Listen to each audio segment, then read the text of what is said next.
if I could pick out 3 things in which they told me, you can imitate Christ in these, that's what I think about.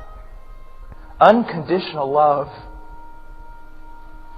mercy, and grace. Now, I have some things here I want to just go ahead and read that I've written out so I get them right. Let me ask you a few questions.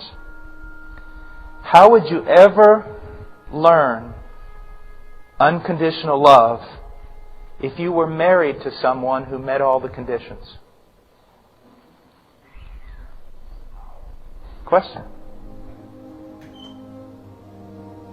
How would you ever learn mercy, patience, long-suffering, heartfelt compassion if you were married to someone who never failed you, who was never difficult with you, who never sinned against you, who was never slow to acknowledge their sin or ask for forgiveness?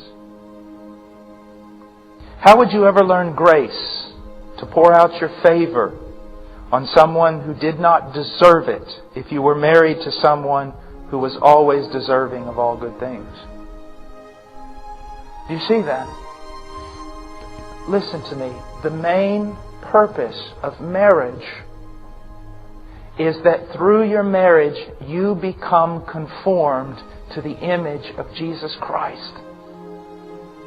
Marriage, I believe, is the greatest instrument of sanctification. You are married to a person who does not meet all the conditions so that you might learn unconditional love. You are married to a person who needs mercy so that you learn to give it.